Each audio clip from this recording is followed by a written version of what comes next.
રાતે વહેલા જે સુઈ વહેલા ઉઠે વીર, બળ બુદ્ધિ ધન બહુ વધે, સુખમાં રહે શરીર.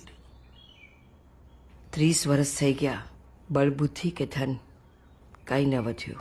ક્યાંથી વધે?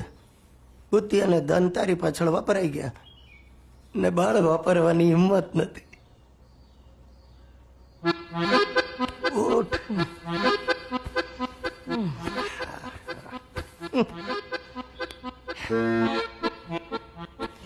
નહીં સુધરે આ માણસ, નહીં સુધરે. હજુ થોડી રાહ જો.